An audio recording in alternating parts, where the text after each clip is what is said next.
Welcome to Leadership and Loyalty Tips for Executives. My name is Dov Barron. I'm your host. I want to thank you for joining us here at the show.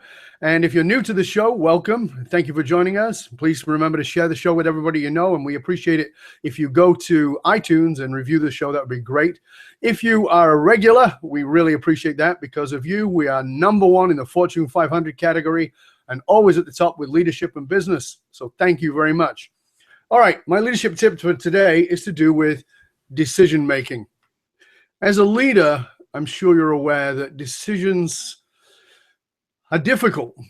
And the reason they're difficult is because very often there is the logical, rational way we're supposed to do it. This is what makes sense. And then on the other side, there's that, if you will, gut instinct.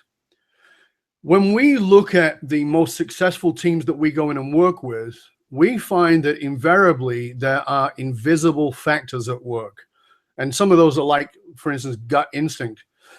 If you think about the most successful teams and the most successful leaders inside of your organization, in fact, even think about your own company, and maybe there's been a time when it was doing really well, things were going great. And as much as you'd kind of like to take credit, you actually know it's actually got nothing to do with you. You're not quite sure what it is. That's the invisible factors. In fact, we've found that very often that's as much as 50% of why a team is being successful. You know, back in the 1970s, the scientific community felt like they had a pretty good hold on what made up our universe. And around that same time in the 1970s, the S&P 500 would have told you they had a pretty good handle on what makes up the value of your organization. Here's what's interesting about it is let's fast forward about 40 years to today.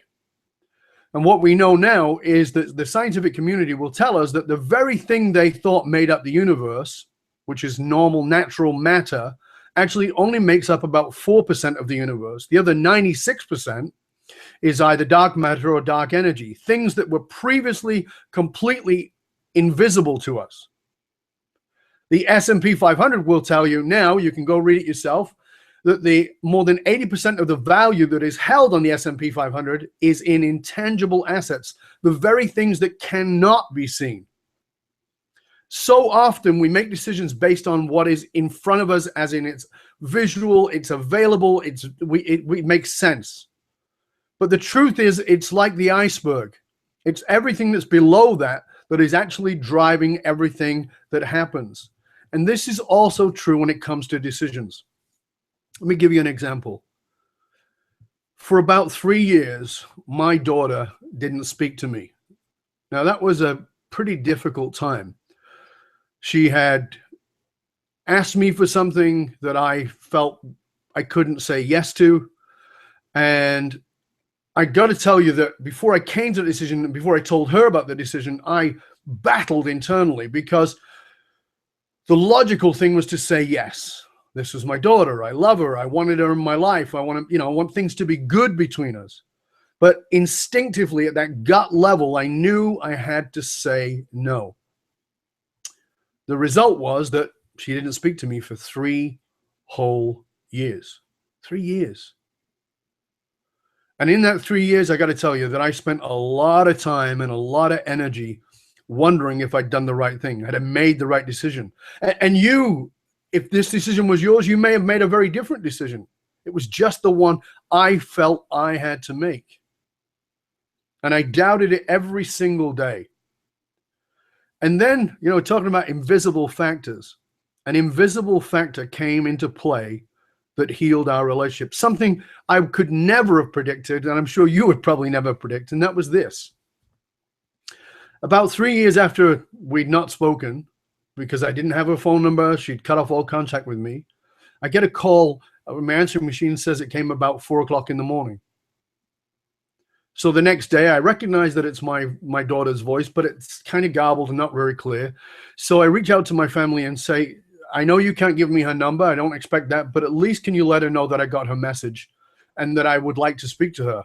And she can either call me or she can give permission to for me to have her number. About a week later, my daughter calls me again and we get to speak. And she tells me that what changed everything for her, the invisible factor, was of all things the person you would never in fact expect to change our relationship was Christina Aguilera. That my daughter had been listening to her song called Hurt, in which Christina was blaming her father for everything. And my daughter said that she listened to that song and her hard willpower dissolved. And she called me and asked if we could start our relationship again. That was 3 years of not knowing whether I'd made the right decision or the wrong decision. I just knew that I had to make a decision for me, what was true for me at a gut level. And as leaders, we are constantly faced with this. We're faced with, this is the logical, rational thing to do. This is what makes sense. And then that gut instinct, which is those invisible factors, that 90% below the iceberg, below the surface of the iceberg, that is actually driving everything. And it just as equally drives the results because, as I said, Christina Aguilera was the invisible factor in the rebonding and the reconnecting of my daughter and I.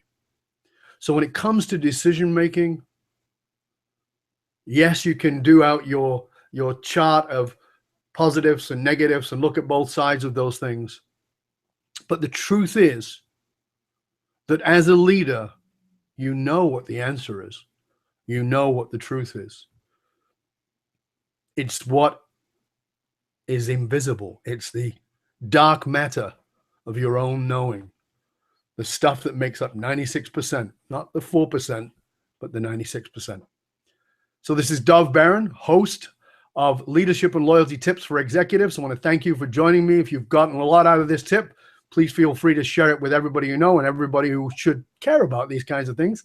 And again, I want to thank you for joining us. Thank you for sharing the show with everybody you know. And again, we appreciate you going to iTunes and leaving your reviews and your comments, because that adds relevance to us and keeps us at the top there. So thank you. Until next time, this is Dov Baron.